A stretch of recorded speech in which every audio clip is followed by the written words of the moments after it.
여로보암은 이제 북이스라엘의 왕이 되었습니다.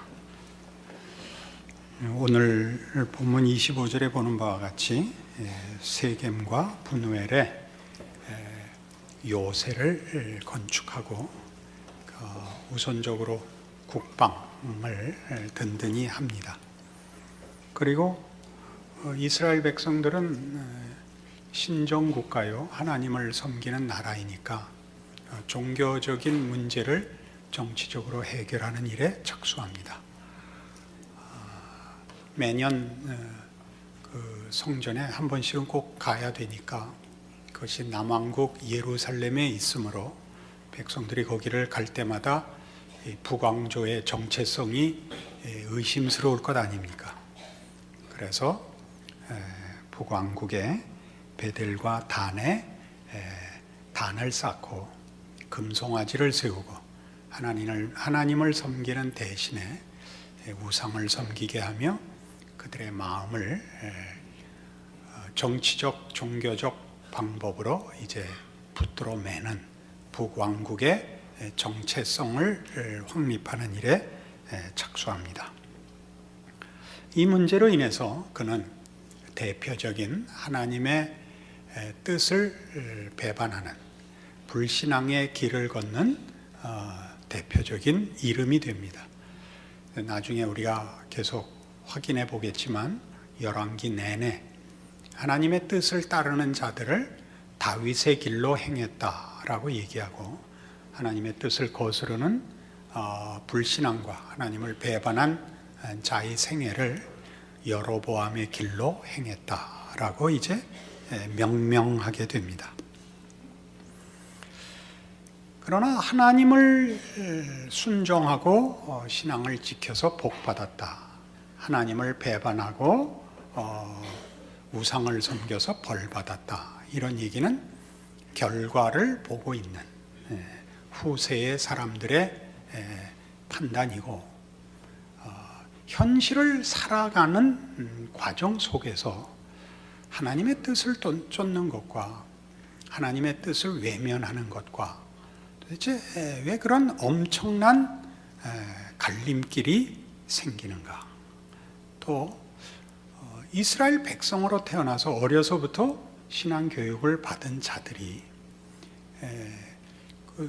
하나님이 보내신 선지자를 통하여 북왕조를 얻고 왕이 되었는데도 불구하고 그의 삶을 또는 정치를 지도자로서의 책임을 그렇게 한순간에 다 저버릴 수 있는가 하는 문제들은 쉽게 우리가 판단할 수 있는 일이 아닙니다.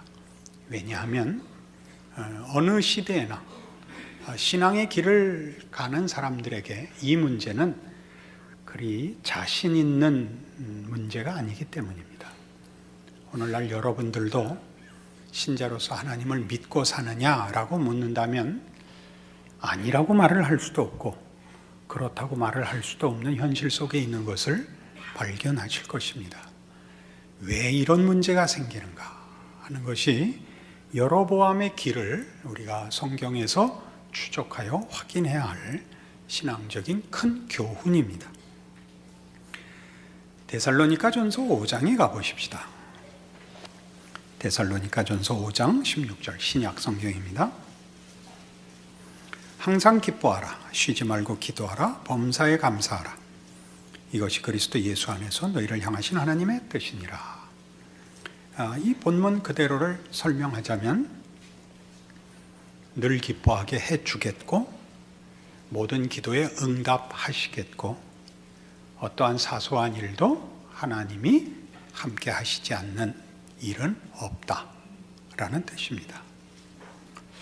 그러나 이 말씀을 현실로 누리고 사는 사람은 아마 별로 없을 것입니다.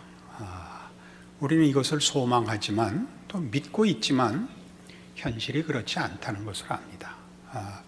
우리는 늘 기쁘지 않습니다.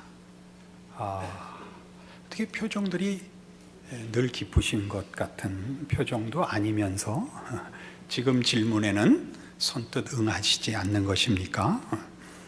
속을 들키지 않겠다 작정을 하고 오셨군요. 모든 기도의 응답을 받으셨습니까? 아니죠. 우리 기도에 응답받은 거 저는 아직 2개인가 3개밖에 없습니다. 범사에 감사하라. 중요한 일에도 하나님 함께 하시지 않았던 기억이 더 많습니다. 제 경험은 그렇습니다. 제가 가장 중요하게 한 기도에는 하나님 별로 답을 안 하시고 내버려 두셨던 기억이 더 많습니다. 그럼 이게 뭐냐 이거죠. 성경은 이 엄청난 약속을 신자들의 승리와 기쁨과 확신을 약속하고 있는데 우리 현실은 왜 그렇지 않느냐 하는 것입니다. 왜 여로보암은 생기는가? 그리고 왜 우리는 다윗의 뒤에 줄 서 있지 않고 여로보암 뒤에 서서 다윗만 쳐다보고 있는가? 이거죠. 시편 23편은 왜 우는데 왜 그건 우리의 고백은 아니고 늘 소원이기만 한가 하는 것입니다. 우리는 먼저 현실이 녹록지 않다는 것을 인정해야 합니다. 우리의 현실은 신자로서 감당하기에 녹록지 않아서 우리는 고통을 경험하며 삽니다. 이렇게 사는 것은 아니다 라고 알고 있지만 이기지 못하며 이럴 리가 없다라고 하나님께 구하지만 하나님은 답을 주시지 않습니다. 우리는 거의 분노합니다. 그리고 나중엔 체념합니다. 그래서 안 믿을 수도 없고 믿을 수도 없는 괴이한 신자가 됩니다. 우리는 이 문제에 사실은 가장 중요한 그 사실을 조금 분석할 필요가 있습니다. 우리에게 고통을 주시는 분은 하나님이 아닙니다. 우리의 고통이 찾아오는 것은 죄와 세상 탓입니다. 하나님이 왜 해결해 주시지 않느냐 하는 건 그 다음 문제입니다. 직접적으로 하나님이 우리를 고통스럽게 하며 우리를 비참하게 만드시는 원인자가 아닙니다. 죄는 우리를 하나님으로부터 분리시킵니다. 그래서 우리는 늘 두렵습니다. 어느 인생이나 삶은 두렵습니다. 자기 자신이 불안합니다. 죄가 그렇게 합니다. 하나님으로부터 분리시켜서 그렇습니다. 세상은 우리 눈을 가립니다. 앞을 못 보게 해서 방향 감각을 놓치게 하고 우리를 당혹해 하며 그래서 우리를 자폭하게 만듭니다. 이것은 하나님을 떠나 있고 하나님 없이 사는 자가 당연히 겪는 현실입니다. 문제는 이 일에 대하여 왜 하나님이 답하시지 않으며 이 문제를 해결하시지 않으며 이 문제에 대한 신자들의 고통 어린 간절한 기도에 응답하시지 않느냐 하는 것입니다. 성경은 답하신다고 합니다. 마태복음 6장으로 가보십시다. 마태복음 6장 30절입니다.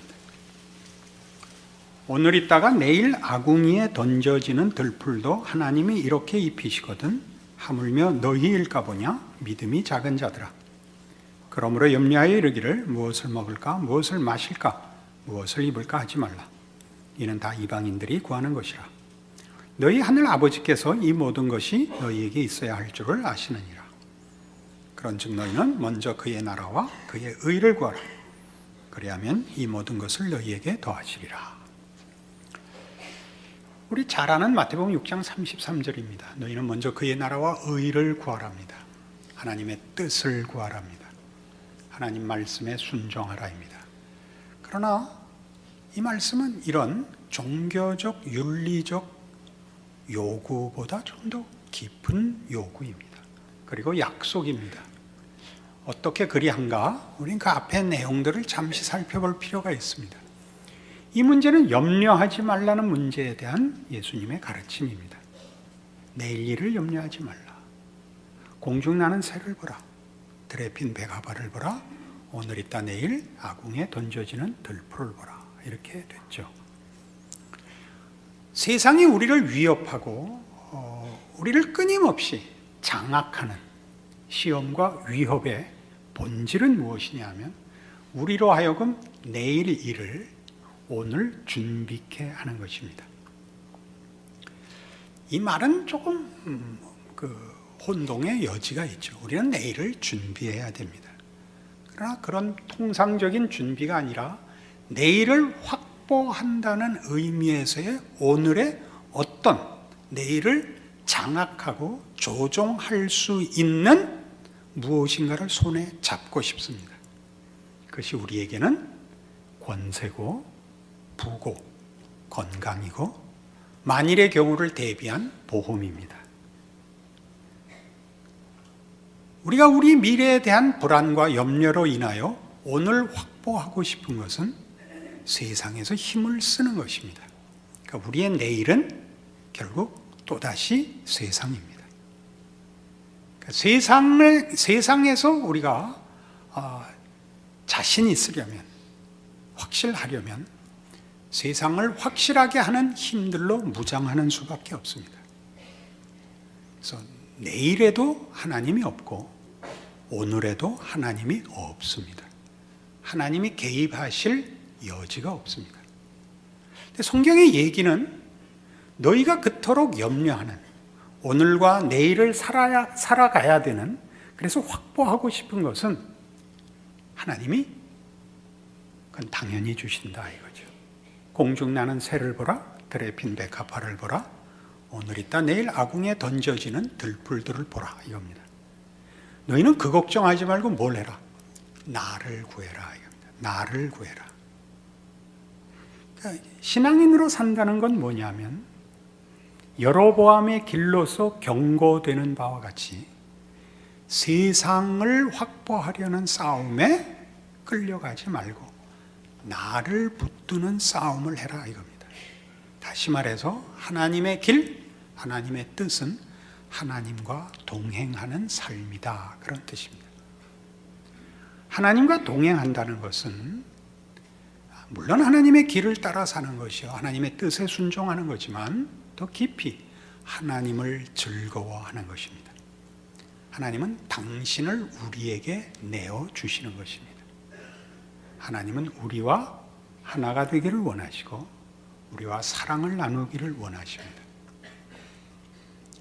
여러분, 자녀들을 데리고 또는 사랑하는 이들, 사랑하는 친구나 사랑하는 이웃이나 또는 사랑하는 배우자를 위해서 좋은 곳에 여행을 하고 좋은 것을 보여주고 싶고 주고 싶으실 것입니다. 상대방을 기쁘게 하고 싶어서 그렇습니다. 가장 아름다운 것을 보더라도 그 아름다운 것을 갖기 위해서 그것을 보여준 사람의 진심을 팔아서 그걸 가지려고 하면 여러분은 분노하실 것입니다. 누가 여러분을 좋은 장소에 데리고 가고 좋은 음식을 사줬더니 여러분을 팔아서 그 여행지를 샀다. 그러면 죽여버릴 겁니다. 그건 아니죠. 하나님께서 우리의 인생에서 좋은 것 주시기를 원합니다. 그러나 좋은 것을 보는 순간 우리는 그걸 갖기 위해서 하나님을 팔아먹기 때문에 하나님이 그렇게 하실 수 없습니다. 오히려 우리가 고통 속에 들어가면 우리는 비로소 자신의 정체성을 묻습니다. 이러한 고통에도 불구하고 내가 살 필요가 있는가라고 묻게 되죠. 이 슬픔 속에, 이 고난 속에 인생이 무슨 가치를 가지는가 물을 때 좌절과 낙담과 고통 속에서는 세상이 답이 되질 않습니다. 이미 그것은 끊어진 상태이기 때문에 세상을 놓고도 살아 있어야 할 이유가 있느냐, 고통을 감수할 필요가 있느냐라고 물을 때 비로소 하나님이 답이 됩니다. 그러면 그때 무슨 답이 나오느냐 하면 세상은 잃어도 좋다. 하나님은 놓을 수 없다. 라는 답을 만듭니다. 그러나 여러분이 형통하시면 하나님을 생각할 틈도 없고 여러분 자신과 인생에 대하여 진지한 고민을 할 틈이 없습니다. 요한복음 17장에 가시면 우리가 가지는 기독교 신앙을 또는 구원이라 그래도 됐습니다. 구원을 성경은 이런 식으로 정의하고 있습니다. 요한복음 17장 3절입니다. 영생은 곧 유일하신 참 하나님과 그가 보내신 자 예수 그리스도를 아는 것입니다. 여기서 안다는 말은 지식과 정보를 얘기하지 않습니다. 그래서 여러분, 부부 사이에 서로를 안다 그러는 뜻입니다. 다른 모든 존재와 특별한 구별되는 관계를 말합니다. 여러분, 자녀를 여러 두신 분은 이해하시겠지만 자녀가 예를 들면 5이 있다 그러면 그 5 중에 누가 제일 예쁘냐 그렇게 얘기하면 여러분 답할 수 있습니까? 답할 수 없습니다. 다 특별합니다. 우린 첫째가 특별하죠. 그러면 나머지 넷째는 보통이다가 됩니다. 그죠? 특은 6,000원이고 보통은 5,000원이 됩니다. 그렇지 않습니다. 자식 길러본 사람은 다 압니다. 첫째는 특별하고 둘째는 또 특별하며 셋째도 또 특별합니다. 다 다릅니다. 그 존재를 대신할 것이 없고 그 존재가 그 자체로 부족함이 없이 완벽하게 특별합니다. 하나님이 우리에게 하시는 말씀은 그겁니다. 우리 중에 누가 쓸모 있거나 더 헌신적이거나 더 윤리적이라서 더 대접을 받지는 않습니다. 오해 없으시기 바랍니다. 기뻐하십니다. 그러나 누가 더 못났고 더 고집을 부리고 더 어리석어서 덜 사랑하시지 않습니다. 여러분, 그 말 안 듣는 자녀 길러보신 사람은 압니다. 말 안 들으면 속상하지만 덜 사랑스럽지는 않습니다. 우리가 끊임없이 한숨을 쉬는 이유는 그 사랑을 멈출 수 없기 때문입니다. 그래서 그 사랑이 늘 짜증과 성질로 나타나곤 합니다. 하나님은 안 그러십니다. 성질 부리시지 않습니다. 이런 표현을 쓰는 것 자체가 참 불경한 표현입니다만 우리의 이해를 위해서 그렇습니다. 하나님은 우리를 각각을 그 하나가 유일한 존재인 것으로 사랑하십니다. 이걸 놓치면 인생은 답이 없습니다. 같은 요한복음 15장에 가시면 이런 중요한 말씀이 이미 예수님으로 인하여 우리에게 약속되었습니다. 요한복음 15장 9절, 아버지께서 나를 사랑하신 것 같이 나도 너희를 사랑하였으니 나의 사랑 안에 거하라. 내가 아버지의 계명을 지켜 그의 사랑 안에 거하는 것 같이 너희도 내 계명을 지키면 내 사랑 안에 거하리라. 내가 이것을 너희에게 이름은 내 기쁨이 너희 안에 있어 너희 기쁨을 충만하게 하려 함이라. 여기서 계명을 지킨다는 것은 동행한다는 내용의 다른 표현입니다. 우리가 그에게 매여 있다는 뜻은 아닙니다. 굴복되어 있고 억지로 끌려가야 된다는 뜻을 얘기하는 것 아닙니다. 하나님의 사랑과 지극하심, 신실하심에 참여하는 것을 말합니다. 우리는 우리의 삶 속에서 하나님을 바로 이런 문제, 현실적인 해결이라는 문제로 늘 시험합니다. 그때만 찾습니다. 그래서 고통스러울 때마다 사람들은 하나님은 도대체 내 기도에 왜 응답하시지 않는가? 내가 당하는 이 아픔을 아시는가라고 묻습니다. 이렇게 대답하죠. 우리 목회자들이. 그 사건을 해결하는 것보다 하나님 자신을 구하라. 그것이 맨 먼저 해야 되는 기도라. 그러면 다 어떤 반응을 보이시는지 아십니까? 성질을 부립니다. 그건 이미 알고 있습니다.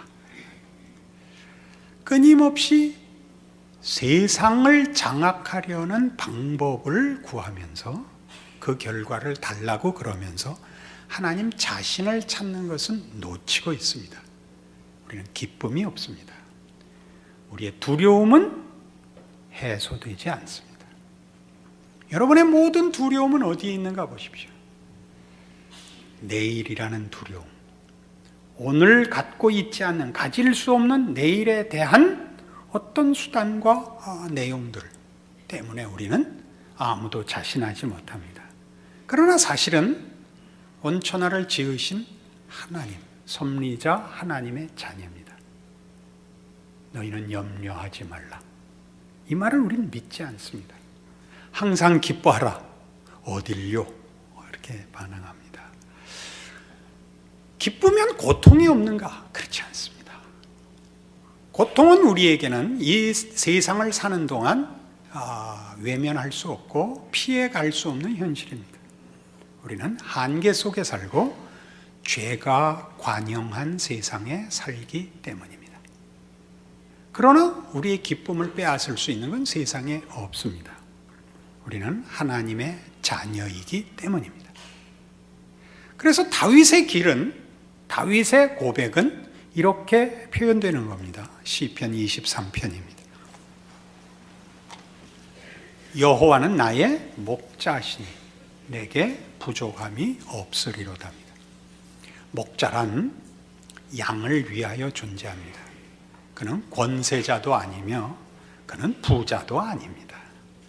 양을 위하여 기꺼이 희생하는 보호자입니다. 하나님이 누구이시기를 바랍니까? 어떤 권력을 가졌기를 바라며 어떤 행운을 가져다 주기를 바라십니까? 양떼가 목자를 의지하여 그의 전 삶을, 순간을 그의 인도와 보호 속에 있다는 것, 그 표현이 가지는 하나님의 자녀된 특권을 이해하십니까? 여러분의 삶의 어느 정황, 어느 순간, 어느 경우에 하나님이 여러분을 외면하고 방치한 순간이 있을 수가 있습니까? 예수를 줬다는 말이 가지는 그 깊고 놀라운 뜻을 아십니까? 여러분이 누구를 위하여 여러분의 자녀를 대신 준 사람이 있다면 그 사람을 놓을 수가 있습니까? 아니, 그렇게 주기 전에 여러분의 자녀를 한순간인들 마음과 눈에서 뗄 수 있습니까? 없습니다. 그것이 성경이 하는 얘기입니다. 그는 나를 푸른 풀밭에 누이시며 쉴만한 물가로 인도하십니다. 당연합니다. 목자가 양떼들 세워놓고 선착순시키는 목자는 없습니다. 그렇지 않습니다. 목자 자신이 쉬기보다 양떼를 먼저 쉬게 하며 양떼가 먹을 자리로 인도합니다. 당연한 일입니다. 여러분은 왜 안 믿으시죠? 세상의 시험과 위협이 더 현실이기 때문입니다. 그러나 여러분은 예수 그리스도 안에서 하나님의 부름을 받았습니다. 그래서 양다리를 걸치고 있습니다. 하나님을 외면할 수도 없고 하나님만 믿을 수도 없는 현실 속에 있습니다. 여러분은 괴롭습니다. 그러나 나이가 들고 인생의 경험이 쌓이면서 여러분 확인할 수 있는 것이 있습니다. 세상이 믿을만 한가요? 세상은 믿을 수가 없습니다. 가장 아주 모두에게 일어나는 진실이 뭡니까? 사람은 늙습니다. 세상은, 세월은 사람을 젊게 하지 못합니다. 사람을 사망으로 몰아갑니다. 여러분에게 줬던 어떤 업적도, 어떤 감격도, 어떤 자랑도 여러분에게 영원한 답이 되는 건 없습니다. 세상은 결국 우리를 속입니다. 그러나 우리는 믿지 않습니다. 그래서 우리의 신앙생활은 죽어야만 완성됩니다. 살아있는 동안은 늘 괴롭게 신앙생활을 할 수도 있습니다. 여로보암의 길은, 다윗의 길은 바로 이 차이를 우리 앞에 하나의 증거로 제시합니다. 어느 길을 걸을 것이냐라고. 다윗은 형통한 세월을 보내지 않았습니다. 그는 블레셋의 망명을 갔어야 했고 미친 채 하여 호구를 벗어난 적도 있으며 그가 어떤 전투에 참가했다 돌아와 보니까 자기와 자기 부하들의 모든 식구들이 다른 어떤 족속들의 침략을 받아서 탈취된 사실을 알고 더 이상 울 기운이 없을 때까지 울었던 일도 있습니다. 그리고 그가 하는 고백입니다. 세상과 하나님의 다름이죠. 세상은 늘 속이고 우리를 노략하고 우리를 망하게 한다. 그러나 하나님은 우리의 목자시다. 우리에게 부족할 것이 없다. 그는 여기 있는 3절에 있는 말씀대로 내 영혼을 소생시키시고 자기 이름을 위하여 의의 길로 인도하시는 분입니다. 자기 이름을 위하여라는 게 무슨 뜻일까요? 하나님의 명예와 신실하심과 우리를 부르신 하나님의 하나님 되시는 사랑으로 우리에게 사랑을 요구하시는 자로서 우리를 사랑하는 진심을 걸고 우리를 의의 길로 인도하시는 우리의 하나님입니다. 여러분, 이 기도를 하십시오. 여러분, 어느 정황에서나 기쁨과 안심과 소망을 가질 수 있습니다. 고통스러운 상황 속에서도 신자된 기쁨과 살아계신 하나님의 자녀라는 이름이 가지는 참된 복을 언제나 누릴 수 있습니다. 데살로니가전서 5장 16절 이하의 약속은 항상 옳습니다. 우리는 다윗의 뒤에 줄을 서기로 합니다. 여러분들의 인생에 동일한 신앙 고백이 있을 줄로 믿습니다. 기도하십시다. 하나님 아버지 은혜를 감사합니다. 하나님의 자녀라는 이름이 가지는 영광과 특별함과 위대함과 그 진실성을 확인했습니다. 하나님을 구하게 하옵소서. 그 아들을 주신 그 아들 안에서 찾아오신 우리 하나님 아버지를 모시게 하옵소서. 그리하여 우리의 인생을 하나님과 살게 하옵소서. 비록 고통과 고난이 있을지라도 승리와 자랑이 있는 인생인 것을 믿음 안에서 누리게 하옵소서.